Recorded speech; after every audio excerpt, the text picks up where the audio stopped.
Servus beieinander, der Johann Barsi kocht wieder für euch. Wenn ihr euch noch erinnert, vor kurzem haben wir einen Geflügelfond gemacht und dafür haben wir Gemüse gekocht und das habe ich jetzt klar geschnitten und das ist da. Extra gekocht haben wir noch einen Romanesco und ein bisschen einen Kohlrabi, damit es nicht so einseitig wird.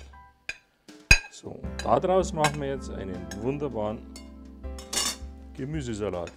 Salzen, pfeffern und dann brauchen wir ein bisschen einen Weißweinessig und ein gutes Olivenöl.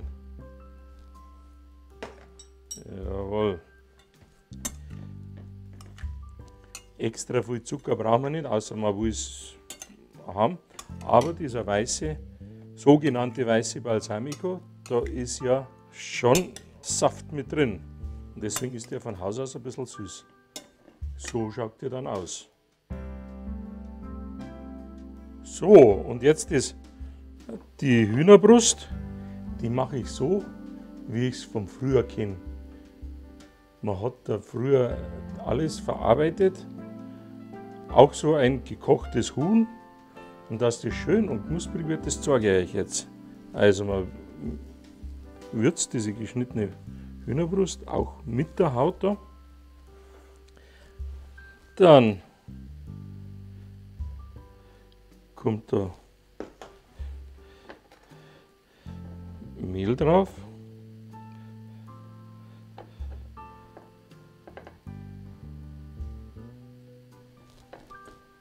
So.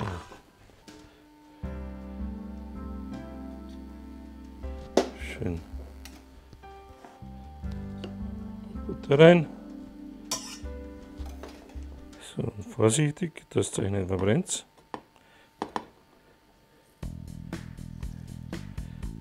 Ruckzuck.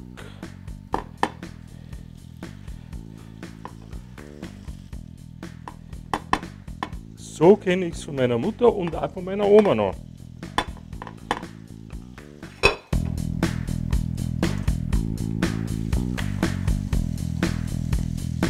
Genau, man nennt das Backen, alles was so mit Mehl umwickelt ist oder mit Teig ummantelt ist, das wird gebacken.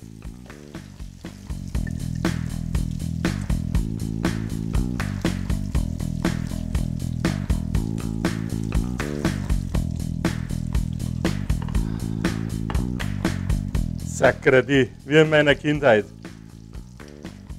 Wenn ihr es nachmachen wollt, viel Spaß und gespannt bleiben. Servus.